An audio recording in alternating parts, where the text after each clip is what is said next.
Back home in New South Wales, COVID is well and truly in the regions. We see the case numbers climb day by day in Western New South Wales and far Western New South Wales, and that is the big concern at the moment.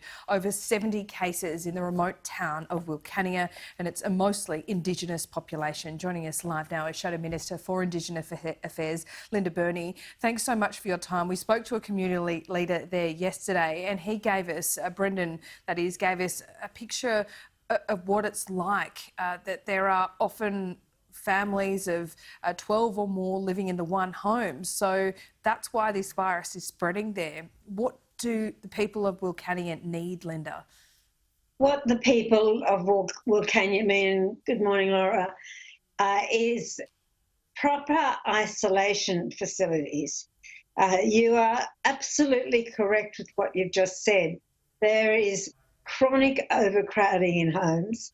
The level of poverty is extreme.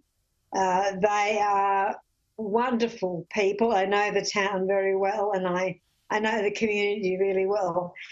And they are pulling together.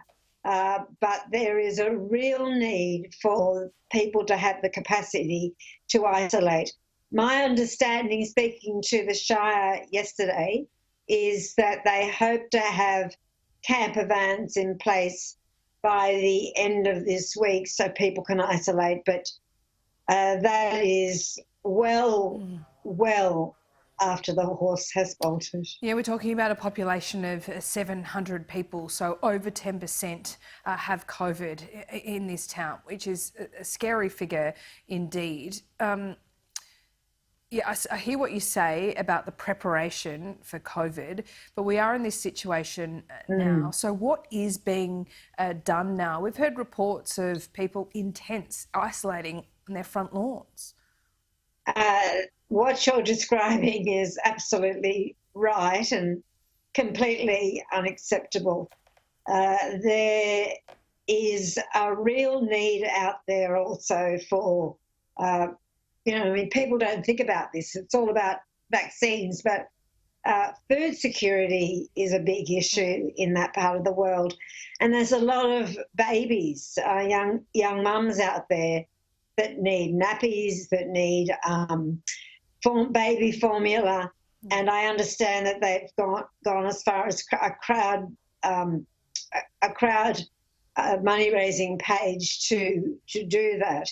But the other issue that was raised with me this morning is that there are so many Aboriginal people that have a disability.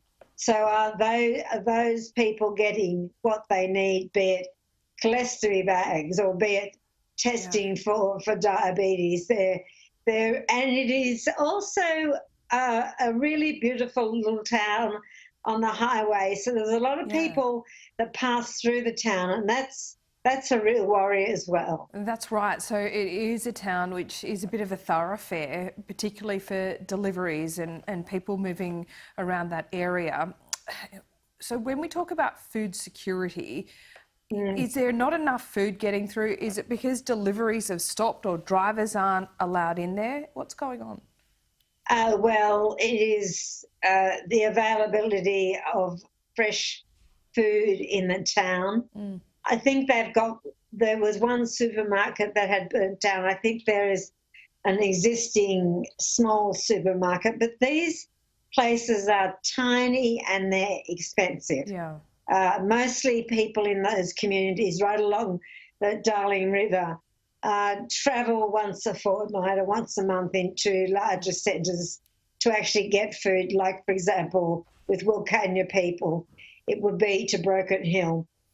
You've got the local radio station, for example, which is a fantastic radio station doing food deliveries. But the issue, Laura, is also one of logic when you think it through. You're right with 10% of the population that actually have the virus, but there is a huge swathe of the population that are deemed close contacts, which also have to go into isolation. Yeah. And that doesn't mean leave many people left to do the volunteer work that's required.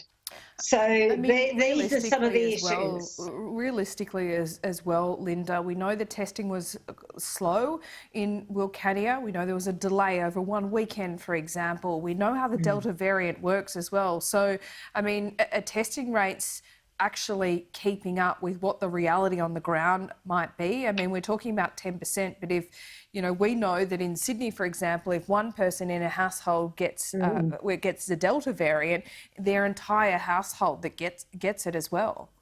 Well, this is exactly what's happening. So, because of the lack of capacity for isolation, people are infecting other people.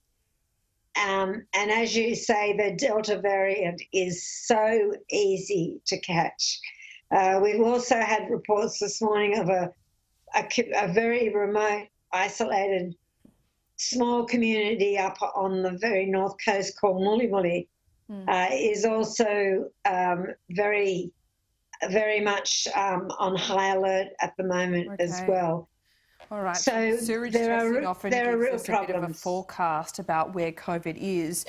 I mean, on the surface, it would seem that if we put a massive vaccination effort into Wilcannia and sent the medical teams out there with the vaccines, you could get the whole town of Wilcannia vaccinated, in a week.